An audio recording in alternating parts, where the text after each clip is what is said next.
Hello everyone, and welcome to the first video in a ginormous series of educational, and maybe not the right word for it, D&D videos.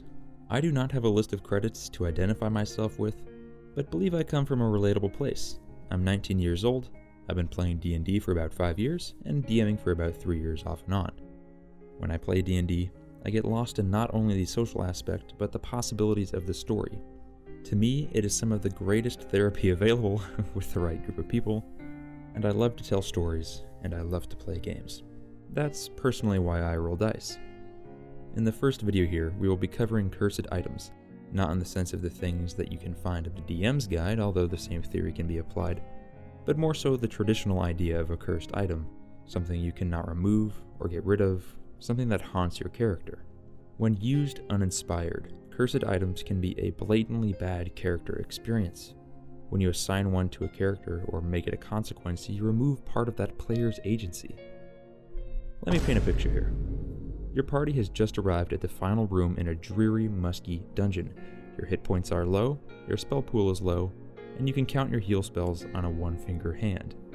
On a pedestal lit by an amber gem, a single ring lays flat, made of dark, violent steel and plastered with carvings of ancient hieroglyphics. As your party marches through, a stone slab slides from above the entrance, banging to the ground, trapping you all inside. From pure shadow, the Lich of Death bends into reality. After a lengthy combat filled with ups and downs, you find yourself the last character standing, out of any possibilities. But the ring calls to you at this moment, whispering luxuries into your ear. You clutch the ring, hoping it shall make any difference in combat. And it does.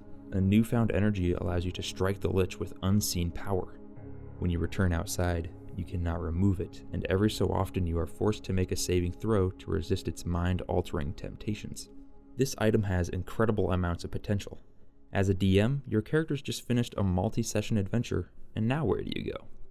Well, the ring is a possibility. Should we, as DMs, leave the ring to torture the character until they quit or die? I mean, that doesn't sound quite right to me. Remember, we are not to be the PC's enemy, just a storyteller. And as a PC, should we be complacent with a forced loss of control? Well, unless you like it, then probably no. This is where you, as the DM or the PC, have a responsibility to resolve. Cursed items can become incredible parts of your story. You vanquished a horrifying Lich, and this purified ring is here to prove it. The NPCs around you stop and stare, jaws dropped at the realization they walk amongst heroes. The ring whispers of a spire to the far east, a place it gossips and drags about. At night's rest, you tell the party. You have now presented the DM with a hook, and a possibility, worthy of an inspiration point. But as a DM, if the player does not do this, suggest it, make it blatant in the whispers, take over the whispers. Just remember, don't tell, always show. It is not good if we force the PC to run around hindered and lower the quality of the game we are presenting. Not only does this affect that player adversely, but we have to remember that this will scare the other players too. Should we trust the items given to us? Does the DM want us to die? Here's a generally good rule of thumb. Only add a curse to an item if it is to be resolved, especially if the cons of the item heavily outweigh the positives.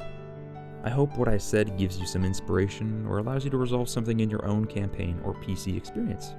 This is just the first episode of this series, and because of this, I have made it niche and short. Please be assured that the next set of videos will cover much more general topics. Thank you everyone for your time, and for sure, I'll see you guys next time.